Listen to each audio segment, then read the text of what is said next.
La observancia escrupulosa del halajá se encuentra en ocasiones, aún en aquellos que no la han estudiado metódicamente, solo que desde su temprana infancia fueron educados por sus padres o sus maestros en la observancia meticulosa y en la consulta rabínica sobre todo su accionar. Este hábito se termina convirtiendo en una actitud natural que lo lleva a temer el error de la observancia de la halajá. Sin embargo, esta virtud adquirida se remonta a un padre erudito o a un maestro o maestro de maestro, cuya profundidad en el estudio echó raíces en el alumno o en el hijo, haciendo que se apegue a la observancia meticulosa de la halajá, aunque el mismo alumno no haya logrado cultivarse lo suficiente en el estudio de la halajá. Todo esto significa que la Torá acompaña no solo al estudioso de la misma, sino a la generación que lo sucede y que se cobijó a su sombra. Estos alumnos se hallan en la cumbre de la jerarquía y pertenecen a una distinguida élite dedicada totalmente a la observancia meticulosa de los preceptos y a la superación personal tikkun hamidot, pero se trata de una minoría selecta, pues generalmente son personas que poseen virtudes innatas, ya que si sus inclinaciones naturales fuesen adversas, deberían necesariamente imbuirse de estudio de Torah para rectificar muchas inclinaciones. De todo lo anterior se desprende que, si bien la calificación de Midot aplica a la persona de meticulosa observancia y asimismo las obras dedicadas a desarrollar el temor a Dios definen las Midot como un área independiente en la vida del ser humano, en realidad las Midot no son una realidad independiente en la persona, solo que al estar la persona formada de materia y espíritu, cuyas características son opuestas, pues el cuerpo se inclina hacia las sombras, en tanto que el espíritu lo reprime.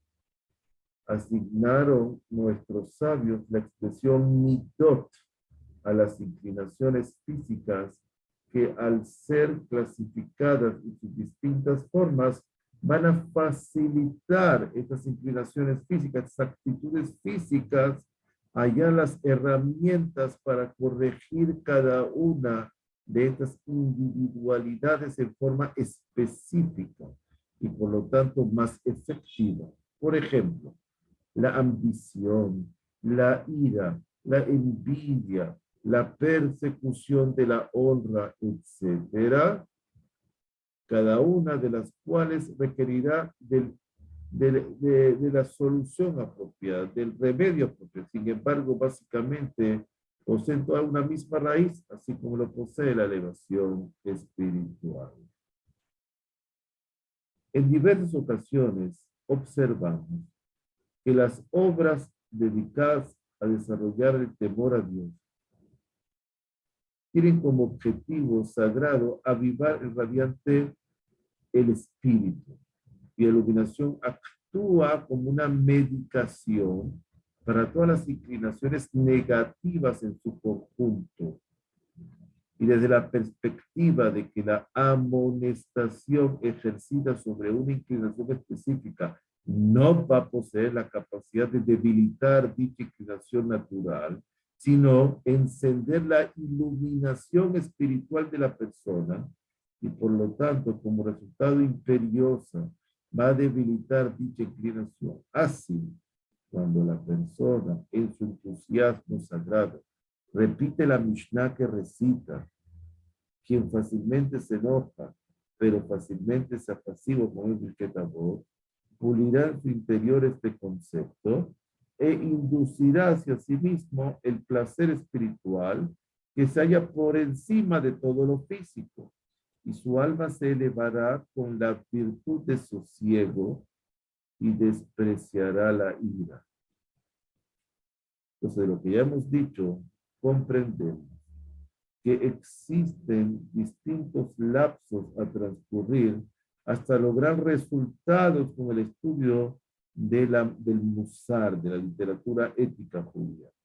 En ocasiones los resultados son inmediatos, evidentes y claros, en tanto que en otras veces las inclinaciones naturales no se van a conmover en absoluto, lo cual responde a que la intensidad de la luz espiritual en cada una de estas personas no es la misma, y lo que en algunos es una luz clara y cercana a la sutileza espiritual, en otros una débil iluminación ajena al resplandor espiritual.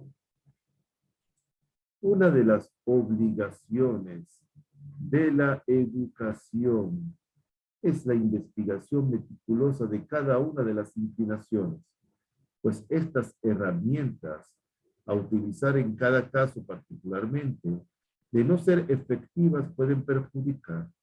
Así, el estudio de las distintas inclinaciones, aunque no sensibilicen al individuo y su espíritu no lo percibe, su misma naturaleza utilizará dicho estudio para enfilar su observación hacia el prójimo y descubrir en ellos los defectos y las falencias, en tanto que su alma se mantiene así, lo percibe.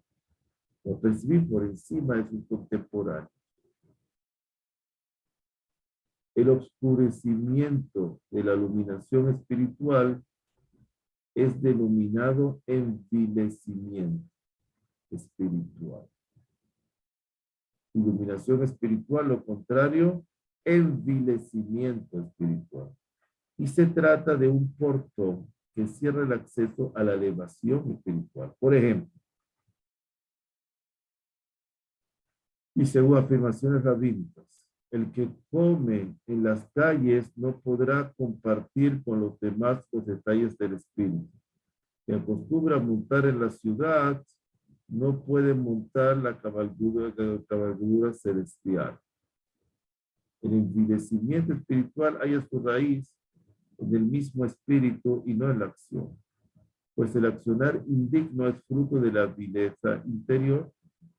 Las actitudes que evidencian un espíritu envilecido son variadas, algunas toscas, burdas, como el comer en las calles y montar en medio de la ciudad, otras no tan reconocidas, como las expresiones groseras o soeces, la facilidad para insultar y agraviar, la insolencia, la inclinación hacia el descaro, facilidad para mentir o renegar, y la falta de compromiso honorable. Estas personas no son aptas para el estudio de los tratados de ética basados en la sutileza y la respiración espiritual. Nunca van a hallar remedio a su inclinación corruptas en el estudio del musar, porque la vileza espiritual no es algo tangible y activo, sino es resultado de la inercia y la indolencia, la carencia del resplandor espiritual, que haya medicina infalible en el estudio de la Torah solamente, cuya iluminación lo reavivará cuando lee los textos de Torah. Entonces podemos concluir que aquella persona que siente degradación espiritual, dedicarse intensamente al estudio de la Torah para debilitar la materia y estimular el intelecto espiritual. Y cuando adquiera mucha Torah, esa cantidad de Torah, esa degradación desaparecerá, se esfumará, y así podrá recuperar y entonces podrá incrementar conocimientos por medio del estudio de obras de ética, de libros de ética, y elevarse hacia el crecimiento. Si no estudias Torah, si no estudiamos Torah, las obras de Musar son en vano. Las obras de Musar son como ayuda, como complemento, como accesorio al estudio de Torah, pero no pueden jamás lograr su objetivo sin estudio de Torah. Es como que te dice, tómate esta pastilla, pero cuando te tomas esta pastilla tienes que tomarte un protector gástrico, porque si no esa pastilla te va a caer mal, te dice el médico. Igualito, la pastilla no va a hacer el efecto si no tomas la otra pastilla. Vamos a decir otra cosa. El musar es la sinergista, ¿Qué es sinergista? Acelera no es, el musar no es Torah en su esencia, viene de la Torah, pero no es Torah en su esencia, pero acelera el estudio de la Torah porque acelera la buen comportamiento de la persona. Entonces, el buen comportamiento de la persona va a hacer que la Torah sea estudiada y tenga bendiciones máximas. Entonces, el musar nunca puede, por supuesto, sustituir al estudio de Torah. Es apropiado en este contexto dedicarle un comentario a la corrección que crea la verdad y la corrupción de la mentira. Nuestros sabios fueron sumamente estrictos en este sentido, ya que la mentira es una corrupción sumamente frecuente y su perjuicio grandísimo. Ciertamente, alterar en la palabra la autenticidad de lo que se habla es considerado una mentira. Sin embargo, la vileza de la mentira, es decir, la oscuridad espiritual de la mentira, no se mide por el engaño en que ella anida al ser utilizada con el fin de obtener un beneficio engañando al otro, sino incluso la ficción, que no se utiliza como medio de engaño, sino como un simple relato inocente, es considerado una mentira y de hecho una transgresión. Así lo afirma en el Talmud babilónico, el tratado de Baba Metzia 23b. En 3 temas, los eruditos habitualmente modifican la exactitud de la cuestión. En cuanto a sus estudios, aquí se autoriza dicha inexactitud exclusivamente, pues en este caso, la verdad es una actitud desdeñable la soberbia. Y por lo tanto se escoge alterar la verdad absoluta. Pero en otro tipo de cuestiones, incluso la más inocente, que no conlleva ningún perjuicio al otro, la alteración del hecho se considera una mentira. Y se explayaron nuestros sabios sobre la cuestión del tratado de Sanedrín 97 Se afirma sobre un erudito llamado Rav Tabut. Hay quien opina que su nombre era Rav Tabium, que bien podrían ofrecerle todo el dinero del mundo, y aún así él no alteraría su palabra. En cierta ocasión visitó un lugar llamado Kushta, que quiere decir verdad en arameo, cuyos habitantes nunca faltaban a la verdad. Y allí nadie moría en forma repentina porque eran verdaderos. El citado rabino se casó con una mujer de dicho pueblo. Tuvo con ella 2 hijos. En otra ocasión, mientras su esposa se lavaba la cabeza, una vecina tocó la puerta y preguntó por ella. Su esposo pensó que no era elegante decirle que estaba haciendo en ese momento su esposa, por lo que respondió que ella no se hallaba y murieron sus 2 hijos. Observamos que incluso una falta intrascendente a la verdad conllevó la muerte de los hijos. Dios no lo permita. Se comenta en el mismo tratado, en el 92 Aleph, todo el que falta a la verdad es considerado como un idólatra, pues está escrito con respecto a Jacob, y me lo considerará mi padre, como una burla. Y con respecto a la idolatría, ya hemos escrito, vanidades son simplemente burlas. Se infiere de este comentario del Talmud que las palabras del patriarca Jacob Avinu, engañando a su padre de no ser autorizadas por la inspiración divina de su madre, hubiesen sido consideradas como un pecado de similar gravedad a la idolatría. El mismo tratado comenta en la página 102b, dice el Todopoderoso, vete de mi presencia, pues así está escrito, los que hablan falsidades no se sostendrán delante de mis ojos. Afirma el Talmud. En el tratado de Hagigá 14b, cuando lleguen en vuestras excavaciones al mármol puro, no exclamen agua, agua. Pues está escrito, quienes hablan falsedades no se sostendrán delante de mis ojos. Y aunque hallamos en el Talmud ciertos casos en los que los eruditos alteraron sus expresiones, en el caso de Ulá, de una moraíta del Talmud, de la segunda generación, Tratado Baba Kama 11, se incluyen dichas actitudes entre las tres excepciones anteriores citadas. En el caso de Ulam, se consideraba que no es una actitud respetuosa reclamar contra un erudito, quien podría sentirse ofendido y enfadarse, alterando ello la relación armónica entre ambos. Y necesariamente se debe dicho párrafo entender de esta forma, pues de otra manera no se comprende su reacción, ya que es obligación del erudito enseñar la Torah y enaltecerla. Incluso abstenerse de enseñar supone una prohibición absoluta. Por lo tanto, debemos inferir que halló en este caso consideraciones que lo llevaron a alejarse y no exponerse a la provocación. Y si se le autorizó abstenerse del estudio a fin de observar la precaución y la atención debida, sí mismo se le autorizó alterar su afirmación. Y si la mentira inocente que no causa daño alguno es detestable, más aún lo es el engaño, lengua, cual flecha disparada a la mentira, que prepara el engaño para perjudicar a otros. Esto es denominado por nuestros sabios como Genevat Da'at, robar el pensamiento, un fraude. Y así lo afirman en tratados de Julino 24 Ale. Se prohíbe engañar al otro, incluso si se tratase de un idólatra. Empleándose allí el Talmud en distintos pormenores, escribe el Rambam, Rabbi Ben Nachmani, en su comentario a la Torá en Bereshit, dice que los habitantes de Shechem se hicieron pasibles de la pena de muerte, pues no observaban los 7 preceptos noágicos y no constituyeron tribunales.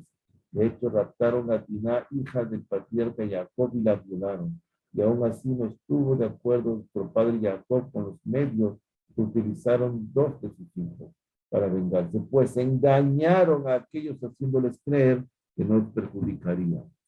Qué inmenso pecado es el de aquel que concentra sus esfuerzos en imitar al erudito, en su forma de vestir, en sus expresiones, sus gestos, su barba, de manera que atrapa el corazón de la gente de su ciudad, ganándose su confianza, y utilizan dicha confianza para comercializar, sobre todo en Internet, realizando todo tipo de engaño a su propio beneficio, incrementando sus ganancias, encubriendo su accionar con expresiones falsas, aparentando una inocencia absoluta como si todas sus acciones fuesen rectas, simulando solo rectitud, un proceder íntegro.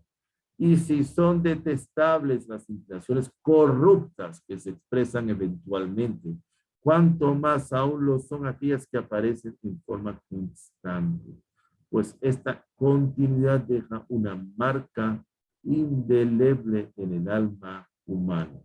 De hecho, todo el accionar de la persona, tanto el bueno como el mal, le dan forma e imagen a su estructura interna. La persona que habló mentiras en su momento conserva la forma humana y posee un pecado. Pero aquel que permanentemente miente, adopta la forma de mentiroso, su personalidad queda oculta más la mentira. ¿Cómo podrá aceptar el reproche moral mentiroso, cuyas bases y sellos definitivos son la verdad? ¿Verdad? La moral es la verdad. ¿Cómo va a aceptar la verdad mentirosa? De hecho, su moral llevará el sello del engaño enfermizo sin el percibirlo. Diciendo, no, yo estoy mejorando, o soy mejor. Es mentira. El remedio de las midot, las inclinaciones personales, no se halla entre las medicaciones físicas. Pues así como la afección no es física, su medicamento tampoco lo es. La afección en este caso se trata de una emoción y debe ser tratada emocionalmente. El libro sobre las midot, redactado por un gran sabio, cuya sola lectura es una curación espiritual, un continuo estudio una enmienda para la situación negativa. Aún así, la simple lectura de esas obras de ética no garantiza una curación segura para afecciones espirituales. De la misma manera que no existe una medicación absoluta para las enfermedades físicas, todo va a depender de la intensidad de la afección y lo comprometido que el enfermo se considere. Y también el enfermo físico o la enfermedad. Lo mismo ocurre con la afección espiritual. La degradación en las midot no posee un tratamiento definitivo, pues dependerá asimismo de la intensidad con que se hayan arraigado estas midot. Sin embargo, una afección de suma gravedad es la baja autoestima, pues esta no puede ser tratada con la simple lectura de obras éticas o a tener que requerir de una cura radical del espíritu que lo debe de las fangosas profundidades en las que ha caído. Esto se remedia adquiriendo sabiduría, Jochma de la Torah, pues el mismo espíritu humano posee inmensos recursos para aprovechar colosales depósitos dispuestos para recibir conocimiento con sabiduría que el ser humano anhela colmar. Empero las ambiciones materiales le van a imperar a esa persona. Imponen otros anhelos que no permiten que el deseo de saber florezca. El estudio, la constante absorción de conocimientos es lo que va a posibilitar un éxito seguro sobre las ambiciones materiales y otras inclinaciones existentes. Pues la enmienda de las midot no excluye la sana autoestima que cada quien debe poseer, ya que la existencia de inclinaciones como el placer o la honra son elementos positivos en el espíritu humano. Y la represión de estas inclinaciones no supone una construcción en el edificio del alma humana, sino destrucción de la misma. La ética le va a indicar a la persona cómo amarse a sí mismo, cómo ganar la honra personal. Sin embargo, le advierte, tu felicidad no depende sino de la Torah. Tu honor no lo hallarás sino en la humildad. El honor no es sino abandonar el honor. La verdadera felicidad se encuentra al liberarse de las inclinaciones personales, sometiéndose a Dios y a su Torah, que es el objetivo final de la vida, tanto en este mundo como en el venidero. Al incrementar sabiduría, perderán valor para la persona factores que lo impulsan hacia un honor imaginario, que empujan a la ira y demás ambiciones, pues la sabiduría reaviva en la persona una existencia de luz, una existencia asignada por la elevación espiritual, una vida espiritual, y la exclusión de todo lo despreciable es un resultado natural en quien adquiere sabiduría. Y si la Torah enmienda las inclinaciones por medio del estudio comprometido, actuando como una ley natural implícita en el mismo espíritu humano, posee asimismo una iluminación que es imposible alcanzar con el intelecto humano. Esta propiedad ilumina y purifica la existencia de quien la posee y le permite ver la claridad absoluta y embriagante del saber. Amar naturalmente la simpleza y rechazar la soberbia. Amar la entrega y odiar la crueldad. Amar la paciencia y oponerse a la ira. Pues todo el anhelo de la persona sabia se concentra en componer sus inclinaciones, arreglarlas, y sufre profundamente por sus inclinaciones negativas. No existe mayor dolor para la persona sabia que aquel que le produce el tropiezo con una cualidad negativa y por ende no lo embarga mayor alegría que la de enmendar sus inclinaciones, como la anécdota de la persona este hombre pío que se recostó en una esquina de la cubierta del barco y no se molestó porque alguien tiró sobre él un bote de basura. Y el mismo hecho de no haberse molestado lo alegró inmensamente. Dice, ya yo superé esa etapa de molestarme. Como dicen popularmente, me dijo una persona el otro día, preguntó uno al otro, ¿estás bravo? ¿Cómo le contestó? Mira, la verdad no tengo tiempo. Baruch Hashem Leolam. Amén de amén.